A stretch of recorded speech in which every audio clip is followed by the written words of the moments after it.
Olá, vamos iniciar aqui a análise de mais um caso repetitivo em matéria previdenciária.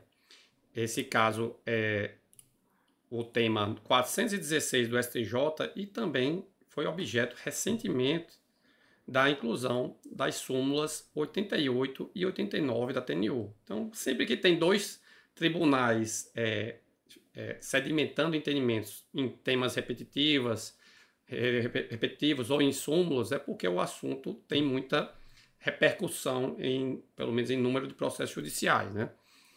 A questão submetida a julgamento, então, pelo STJ, discute-se a possibilidade de concessão de auxílio acidente, independentemente do grau da incapacidade, sendo de rigor o deferimento, ainda que mínima, a redução da capacidade laborativa. Na súmula, aliás, 88 da TNU, no precedente que foi colocado, a questão era idêntica à do tema 416 do STJ e da súmula 89 da TNU. No precedente também se discutia, além disso, a necessidade de relação entre a limitação e o trabalho desempenhado. Vamos ver aqui, então, as normas em análise. A Lei de Benefícios dispõe, no artigo 86, que o auxílio acidente será concedido como indenização ao segurado quando, após consolidação das lesões decorrentes de acidente de qualquer natureza, resultarem sequelas que impliquem redução da capacidade para o trabalho que habitualmente exercia. Ou seja, o segurado sofre um acidente, normalmente vai ser concedido um benefício por incapacidade temporária, um auxílio-doença, né? E aí, quando ele se recupera, e essa lesão, portanto, se consolida, já saiu dessa fase aguda, que é a primeira, né?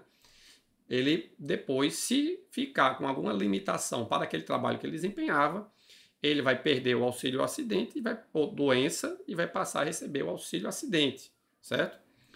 E acontece que o decreto 3048 de 99, o regulamento da Previdência Social, dispõe no seu anexo 3, sobre situações que dão direito ao auxílio acidente. Então, aqui,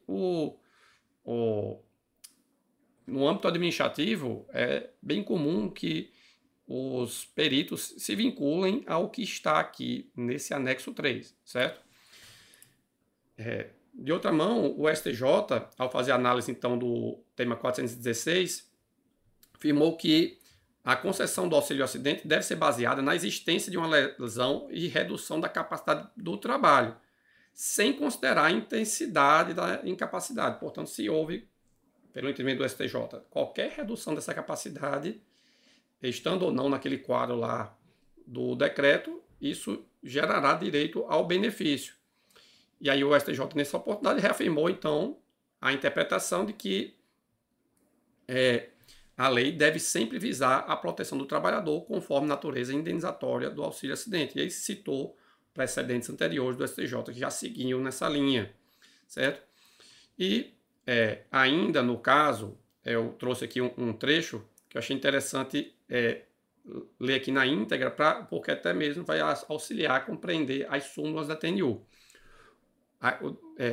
No caso, o ministro relator, que era o Celso Limonge, dispôs nos seguintes termos: o fato da redução ser mínima ou máxima, reafirmo, é irrelevante, pois a lei não faz referência ao grau da lesão, não figurando essa circunstância entre os pressupostos do direito, de modo que, para a concessão de auxílio acidente, é necessário verificar apenas se existe lesão decorrente de atividade laboral e que acarrete, no fim das contas, incapacidade para o trabalho regularmente exercido.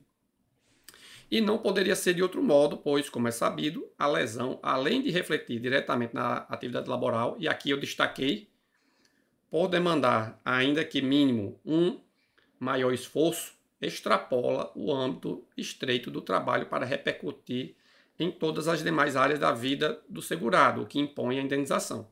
Portanto, aqui o relator destacou essa exigência da repercussão ainda que seja um maior esforço, ou seja, mesmo que não reduza propriamente a produtividade do segurado, mas se exigir um maior esforço para desempenhar aquele mesmo trabalho, o STJ apontou que ele tem direito ao benefício de auxílio-acidente.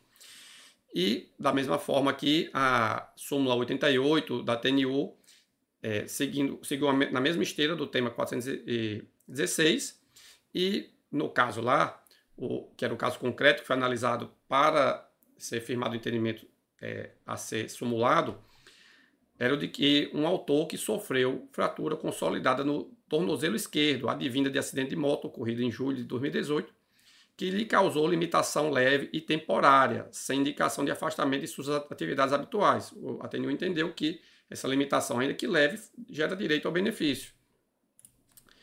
E temos aqui as teses fixadas, então, do tema 416, nos seguintes termos: existe, para a concessão do auxílio-acidente, a existência de lesão decorrente de acidente do trabalho que implique redução da capacidade para o labor habitualmente exercido.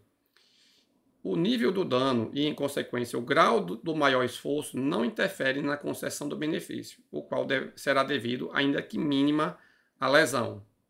Já a súmula 88 dispõe que a existência de limitação, ainda que leve, para o desempenho da atividade para o trabalho habitual enseja a concessão do benefício de auxílio-acidente, em observância à tese fixada sobre o tema 416 do STJ.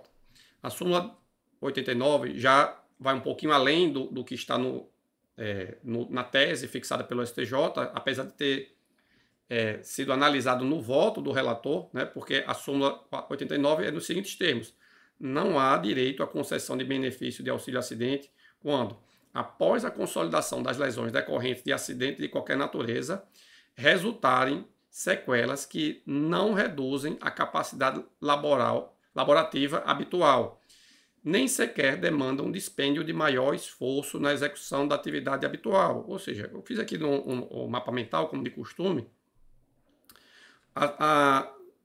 O tema 416 do STJ diz que é irrelevante se a perda é mínima.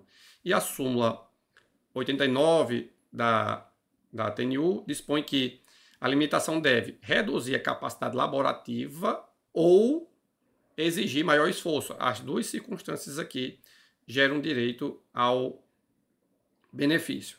Ficamos por aqui, então. Se vocês gostaram desse conteúdo, considerem se inscrever e clicar no botão de curtir. Muito obrigado e até a próxima.